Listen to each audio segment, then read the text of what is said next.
O Senado americano aprovou uma reforma tributária. Foi o maior corte de impostos realizado desde a década de 80 e uma vitória política do presidente Donald Trump. Quem conta é a correspondente Leandra Felipe. O projeto foi aprovado na madrugada de hoje, depois de várias manobras e obstruções da minoria. Foram 51 votos a favor, contra 48. A maioria republicana, partido de Donald Trump, votou em peso pela aprovação. Foi a maior revisão do Código Tributário dos Estados Unidos em 30 anos. O texto reduz o imposto de renda para empresas de 35% para 21%. Outra alteração diz respeito aos impostos sobre as grandes heranças. A lei atual prevê taxação para valores superiores a 5,5 milhões de dólares. Agora o valor dobrou. Só serão tarifadas heranças familiares, acima de 11 milhões de dólares. Os democratas criticaram o projeto, dizendo ser um prêmio para os mais ricos e para as empresas, o que ampliará a diferença de renda entre ricos e pobres. A oposição também acredita que a reforma vai aumentar a dívida nacional em 1,5 trilhão de dólares nas próximas décadas. Institutos independentes prevêem que o corte para a classe média será de cerca de 900 dólares no próximo ano, enquanto que os mais ricos terão um corte de 51 mil dólares. O projeto volta hoje para a Câmara dos Deputados, onde o governo tem 24 votos de vantagem. Se for ratificado, ele segue para a sanção do presidente Donald Trump. Morreu hoje em Roma o cardeal americano envolvido no escândalo de pedofilia que abalou a Igreja Católica. Os casos foram mostrados no filme vencedor do Oscar, Spotlight. O Vaticano anunciou hoje a morte do cardeal americano Bernard Law, de 86 anos. A causa não foi divulgada. Em 2002, quando era arcebispo de Boston, Law admitiu ter acobertado um padre acusado de abuso sexual contra crianças.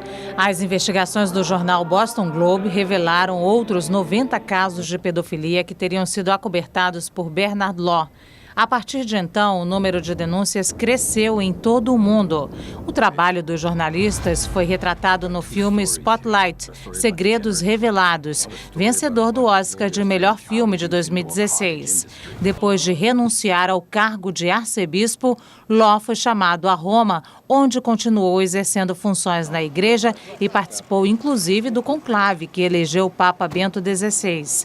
Ele nunca testemunhou sobre os casos de pedofilia na justiça americana. Amanhã é um dia decisivo para a Catalunha, que vai eleger o próximo presidente regional depois de toda a crise gerada pelo movimento frustrado de independência. Quem conta é a nossa correspondente na Europa, Marieta Casarré. As eleições de amanhã vão definir o próximo presidente da Catalunha.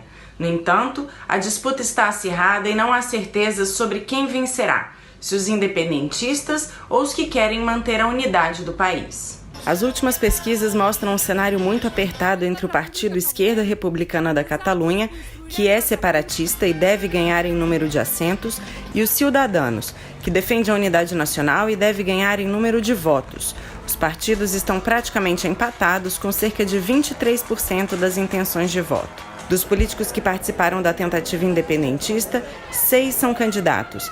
Entre eles, Carles Puigdemont, ex-presidente da Catalunha, que está na Bélgica desde o início de novembro. Ele deixou a Espanha quando o governo central acionou o artigo 155 da Constituição, que o destituiu e convocou novas eleições. O que não se consegue prever é qual partido conseguirá somar 68 assentos para formar um governo e escolher o presidente. É possível que um partido, mesmo saindo vencedor, não consiga formar governo e, assim, o racha na Catalunha segue sem um ponto final. 12 turistas morreram e 13 ficaram feridos em um acidente de ônibus no México. 3 brasileiros estão entre os feridos, mas as autoridades mexicanas ainda não divulgaram a nacionalidade dos mortos.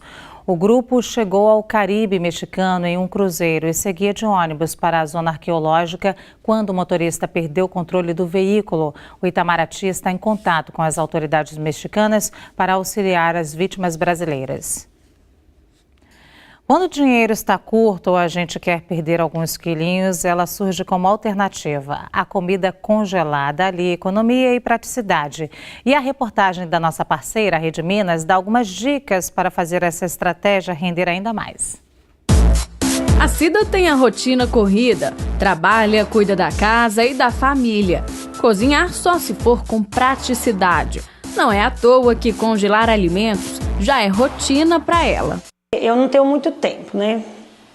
A minha vida é muito corrida, então eu gosto de fazer os alimentos, já congelo tudo e já deixo tipo pré-pronto para mim na hora do almoço. Segundo esta nutricionista, grande parte dos alimentos pode ser congelada. Os alimentos que são hidratados, por exemplo, uma melancia, alface, batata, eles não devem ser congelados. O restante todos estão aptos para isso. Em média, os alimentos congelados duram de 3 a 6 meses no freezer.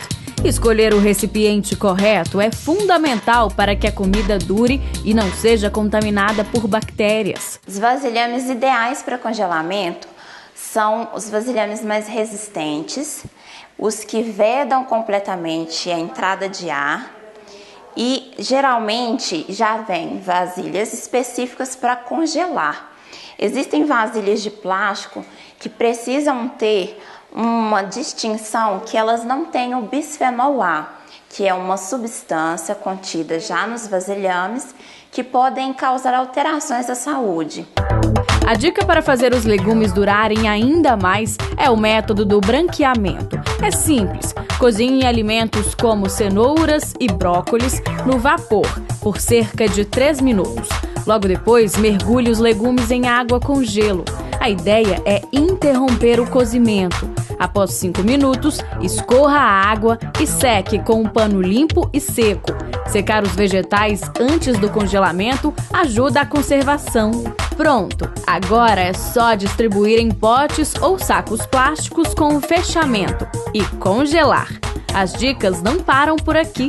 A Cida, por exemplo, ainda tem um montão de dúvidas. Eu posso tirar uma vasilha do freezer com alimentos, posso usar só um pouco e voltar de novo para o freezer com o restante que eu não usei? Recongelamento, ele não é indicado.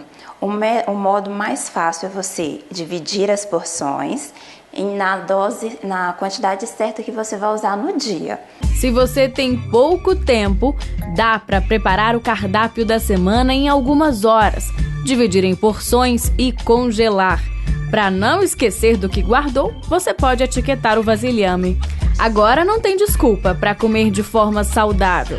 Que tal colocar tudo isso em prática? No próximo bloco, a Conmebol apresenta denúncia contra o Flamengo e o movimento no comércio popular do Rio para o Natal.